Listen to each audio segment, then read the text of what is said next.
So coming up this weekend is going to be UFC 309, and in the time of me uploading my previous prediction video for the full card, we have had one short notice replacement announced, with Roberto Romero now fighting David Onama. He is replacing Lucas Almeida, who was the original opponent. We haven't officially got a new replacement for the Nikita Krylov versus Mirzakhanov fight, but if we do get one, I will do a prediction video on it and talk about that fight when it is announced. To just give my prediction straight away, I do think David Onama wins this fight, and I do think that he wins this fight in KO, and probably pretty early on into the matchup. I will say this though as well, I do apologize, I can't do the Cage Warriors 180 video this week. I'm working 12-hour days at the moment with my new job, and it's just kind of a little bit too much, 6 a.m. to 6 p.m. I just don't really have the time, unfortunately, to break down the whole Cage Warriors card. But I did do a few fights on the We Want Picks website, of course. Now, to break down Roberto Romero, I did go through and watch as much tape as I possibly could. A lot of it is on YouTube, and that's great. I watched all of his fights from Ivan Tena to his most recent fight. I watched them all. One thing I will say about this guy is he seems to have some sort of well-rounded skill set, but for the most part, he really is only a boxer, and the way that he fights is he has his hands very, very high. Like, this guy's a boxer, and his hands are kind of like this, very close to his head, and his elbows are very tucked in, and what he likes to do is he does jab a lot, and when he does go to throw hooks, he like winds up these hooks. Like, these hooks can come out, like I'm trying to get it in frame, from like way out here when he throws them. And he comes through and he throws these hooks pretty wildly, does leave himself very exposed to be hit, and he has been hit multiple times in his fights so far.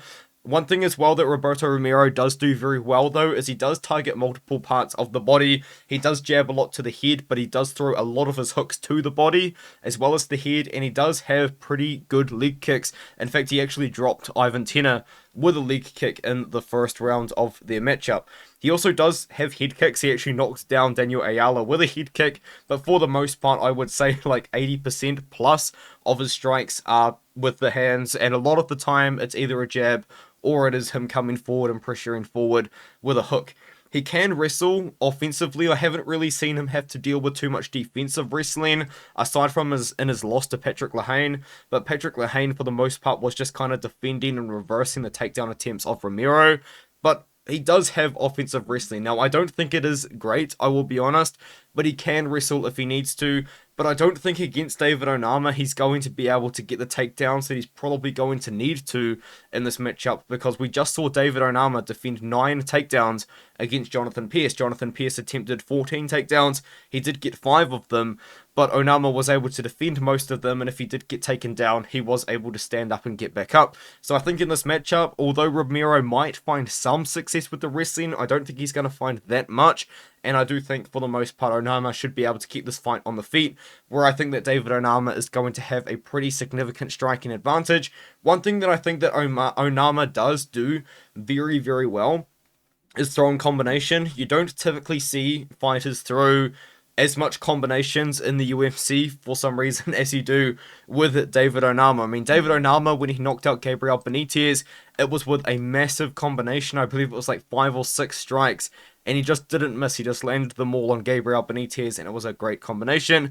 One thing that I will say about David Onama that we can have some concern about, which I think was somewhat kind of forgotten about in the Pearce fight, is the fact that we have seen some cardio problems from Onama in the past. He did gas out completely against Nate Landwehr, and in fact that is why he lost the fight, actually, is because he gassed out so badly.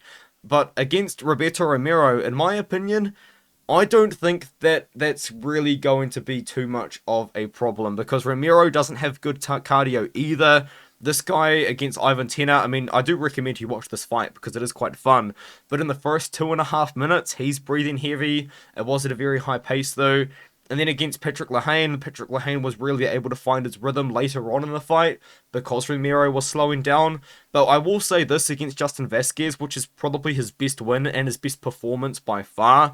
He didn't look that tired, and it was just because he was able to get takedowns pretty regularly. And that's another thing I will say about his game, is kind of like the 2 fights that I did watch before, he didn't really offensively wrestle that much. And then in all 3 of these fights, he did offensively wrestle quite a lot. So Maybe we see Romero come out here with a wrestling game plan, but I do think on the feet he is going to be outmatched. I do think David Onama is actually going to have a pretty big size advantage over him as well. Romero is very regularly the shorter opponent in his fights. He's listed at 5'8" here, but I believe Combati had him listed at 5'9". But against Patrick Lehane, he was significantly shorter. He was significantly shorter against Vasquez, and I believe that Tenna was a bit taller than him as well. This guy here, Daniel Ayala, was he was just fed to him. I mean, this was a mismatch, but Romero was way taller than him. But anyway, Romero's going to be a bit of a size disadvantage here. I think that even then, Onama's going to be a lot more powerful on the feet. I think he's going to be a lot more dangerous. He's had the full camp. I think he can be prepared for the wrestling and the boxing. I think Onama is just going to be a little bit too good. And another thing as well that I will say about Onama too is we have seen that this guy does have a lot of power up and close. He knocked out Gabriel Santos with that uppercut kind of in a clinch exchange. I believe Santos was exiting the clinch and he threw the uppercut that knocked him out. Roberto Romero was knocked down by Ivan Tenna in the first round with, I believe it was a knee as he was closing the distance, so we know that he can get caught closing in. So maybe Onama can catch him with something like that, but I do think it is just going to be Onama being able to use his size advantage pretty well, throwing his shots from the straight shots, and just landing with more power. I mean, Romero hasn't been finished yet. I believe both of his losses, all of his losses are by... He's been KO'd once, but it was one of probably this one here. But anyway, he's a tough guy. I've seen him get knocked down before. I've seen him hurt, and he does keep going forward. Patrick Lehane was landing a lot of shots on him, but I think Romero's too hittable for a matchup like this against Onama. I think Onama's going to go out there and get the knockout, and that is my pick. And I'm actually going to pick David Onama to get the KO win in round 1 or potentially round 2. But honestly, with you guys, if Romero goes out there kind of guns blazing like he has in the past, I've seen him gas out in 2.5 minutes against Ivan Tenna.